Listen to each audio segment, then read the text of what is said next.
दोस्तों 1995 में अमेरिका के पिट्सबर्ग में दो बैंक्स में एक ही दिन में डकैती पड़ती है और जिसे अंजाम देने वाले शख्स का नाम था मैक आर्थर।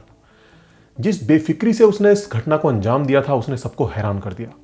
पुलिस ने जब बैंक की सीसीटीवी फुटेज खंगाली तो उसमें यह शख्स बिना कोई मास्क पिस्टल लहराता हुआ बैंक के अंदर दाखिल होता नजर आ रहा था। यही नहीं, सीसीटीवी कैमरों में उसकी कैमरों को मुंह चढ़ाते हुए फुटेज भी देखी गई, जैसे मानो उसे अपने पहचाने जाने की कोई परवाह ही ना हो। उसके फेस की वजह से जल्द ही उसकी आईडी रिवील हो गई और पुलिस ने उसी शाम उसको धर दबोचा। लेकिन वो बड़ा हैरान था कि आखिर पुलिस ने उसे कैसे पकड़ लिया।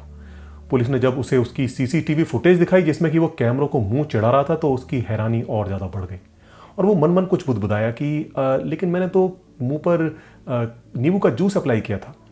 पुलिस ने जब आगे पूछताछ की तो पूरा मामला सामने आया। असल में उसने कहीं पढ़ा था कि नींबू को इनविजिबल इंक की तरह यूज किया जाता है जो कि गर्मी पाकर विजिबल हो जाती है, और इसी से उसको लगा कि यदि वो नींबू का जूस फेस पर अप्लाई कर लेगा तो उसका फेस भी कैमरों के लिए इनविजिबल हो जाएगा।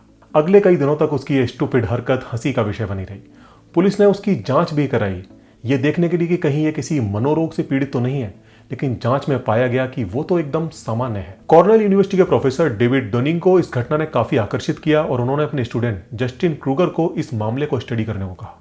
जस्टिन क्रूगर ने इस मामले को स्टडी किया और उन्होंने पाया कि अक्सर ही लोगों के पास अपनी एबिलिटीज के बारे में फेवरेबल व्यूज होते हैं, यानी वो अपनी क्षमताओं पर काफी भरोसा करते हैं और उनको दूसरों से बेहतर समझते हैं। खासतौर पर वो लोग जो कि नौसिखिए होते हैं वो अक्सर ही अपनी क्षमताओं का आकलन वास्तविकता से कहीं ज्यादा करते हैं। जिन लोगों की जिस पर्टिकुलर फील्ड में जितनी कम एक्सपर्टाइज होती है अक्सर उसको लेकर उनमें आत्मविश्वास उतना ही ज्यादा होता है।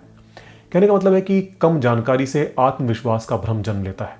इस फिनोमेना को आज हम इसके रिसर्चर डुनिंग और क्रूगर के ही नाम पर डुनिंग क्रूगर इफेक्ट के नाम से जानते हैं। उन्होंने अपने इस फिनोमेना को परखने के लिए एक टेस्ट का आयोजन किया जिसमें कॉलेज के कुछ स्टूडेंट्स ने पार्टिसिपेट किया। उन्होंने उनके सिलेबस से जुड़े हुए कुछ सवाल तैयार किए और उन सवालों को उन स्टूडेंट से पूछा गया। साथ ही उन्होंने उन स्टूडेंट्स को भी अपने दिए गए जवाबों के अनुसार अपनी परफॉर्मेंस का आकलन करने को कहा। उन्होंने पाया कि जिन स्टूडेंट्स ने उस क्विज में कम स्कोर किया है उन्होंने अपनी परफॉर्मेंस का आकलन वास्तविकता से कहीं ज़्यादा किया है, जबकि जिन स्टूडेंट्स ने अच्छा स्कोर किया है उनका जो आकलन है अपनी परफॉर्मेंस के बारे में वो वास्तविकता के कहीं ज्यादा करीब है। फर्जी आत्मविश्वास का ये भ्रम केवल क्लासरूम तक ही सीमित नहीं है बल्कि इसको हम अपने दैनिक जीवन में भी देख सकते हैं। आपने अक्सर देखा होगा कि जो टीनेजर्स होते हैं वो एल्डर्स की तुलना में कहीं ज्यादा आत्मविश्वास से भरे होते हैं। उनको लगता है कि वो अपना भला बुरा ज्यादा बेहतर ढंग से समझते हैं और उनको किसी की सलाह की कोई जरूरत नहीं है। आपने अक्सर यंगस्टर को अपने माँ बाप को ये कहते सुना होगा कि आपको कुछ नहीं पता, हम आपसे ज्यादा बेहतर जानते हैं। हम में से सभी कभी ना कभी इस दौर से गुजरे हैं जबकि हमें लगता है कि हम अपने बड़ों की तुलना में ज़्यादा बेहतर जानते हैं, भला बुरा अपना ज़्यादा बेहतर जानते हैं और हमको किसी की सलाह अच्छी नहीं लगती। और फिर एक समय के बाद हमको रियलाइज़ होता है कि वास्तव में जो हमारे बड़े कहते थे वो सही कहते थे। इसी तरह आपने देखा होगा कि आमतौर पर चर्चाओं में वो लोग जिनको कि किसी विषय की सतही जानकारी होती है वो अपनी जानकारी और तथ्यों को लेकर बहुत ज़्यादा आत्मविश्वास से भरे होते हैं और सरासर गलत साबित किए जाने पर भी अपनी गलती स्वीकारने को राजी नहीं होते। व्हाट्सएप फॉरवर्ड्स को पढ़कर ज्ञानी बने लोग अक्सर ही चर्चाओं में सबसे ज्यादा उछलते हुए देखे जा सकते हैं। शायद ऐसे ही लोगों को देखकर कहावत बनी है, थोथा चना बाजे खाना। हमारे सोशल मीडिया प्लेटफॉर्म्स पर ट्रोल्स की एक प्रजाति पाई जाती है जो कि अपनी जानकारी को लेकर बहुत ज्यादा आत्मविश्वास से लबरेज होती है। अपने विरोधी विचारधारा के लोगों को टारगेट करना इनका प्रिय काम होता है और इनकी एक पहचान होती है कि ये अपने कमेंट्स के साथ अक्सर ही ये वाली इमोजी का प्रयोग बहुत ज्यादा करते हैं। अपनी अधकचरी जानकारी पर इनको अटल विश्वास होता है और जिसको कि हिलाना तकरीबन नामुमकिन ही होता है। असल में अपनी गलती समझने के लिए भी विषय की अच्छी समझ होना जरूरी होती है।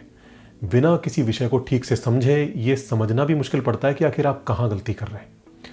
विषय की थोड़ी जानकारी अक्सर लोगों में भ्रम पैदा कर देती है कि वो तो सब कुछ जानते हैं और वो अपने विशेषज्ञ होने का मुगालता पाल कर बैठ जाते हैं और हर मामले पर अपनी राय देने लगते हैं या फिर किसी बहस में अपने तथ्यों को, अधकचरे तथ्यों को बड़े आत्मविश्वास से रखने लगते हैं और बार बार गलती बताए जाने पर भी मानने को राजी नहीं होते। और यहां से एक दुष्चक्र शुरू होता है। एक तो वो जानते नहीं और दूसरा जानना भी नहीं चाहते क्योंकि वो तो ऐसा सोचते हैं कि वो सब कुछ जानते हैं।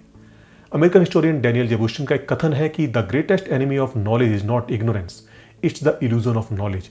यानी ज्ञान का सबसे बड़ा शत्रु अज्ञान नहीं है बल्कि ज्ञान होने का भ्रम है।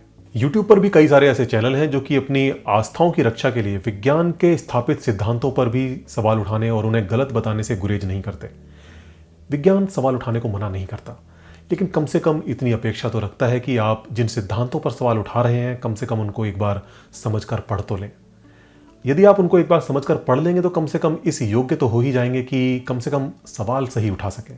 लेकिन लोग अपने धार्मिक अंधविश्वासों को बचाने के लिए इतनी जल्दबाजी में रहते हैं कि वो सिर्फ खंडन पढ़ते हैं। मूल विषय को पढ़ने और समझने के लिए उनके पास समय ही नहीं होता, क्योंकि उसे तो वो पहले से ही गलत समझकर चलते हैं, तो उसे पढ़ने में टाइम क्यों वेस्ट करना।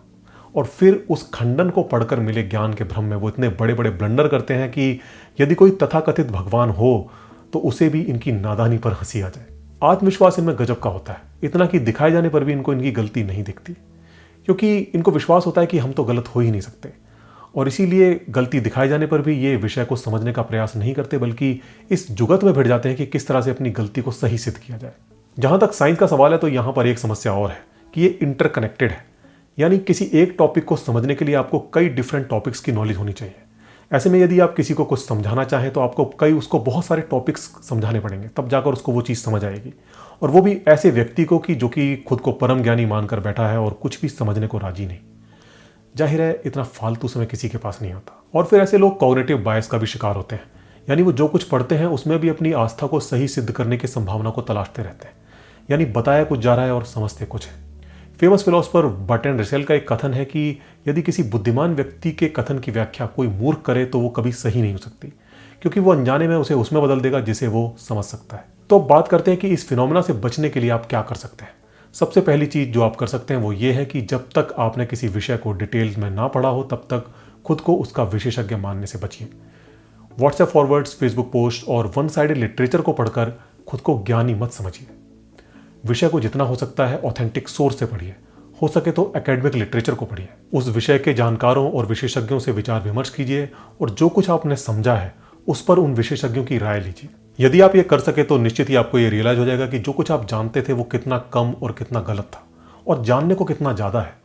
यहाँ पर आकर आपका फर्जी आत्मविश्वास फुर हो जाएगा और जो बचेगा वो होगा वास्तविक आत्मविश्वास, और साथ में बहुत सारा ज्ञान जो कि आपको ना मिल पाता यदि आप इस फिनोमेना को ना समझ पाते। तो अब जबकि आप इसे समझ चुके हैं तो अब देर मत कीजिए, खूब पढ़िए, समझिए, चिंतन कीजिए, सवाल कीजिए और मेरे वीडियोस देखते रहिए। जल्दी आपसे फिर मुलाकात होगी, तब तक के लिए good bye and take care.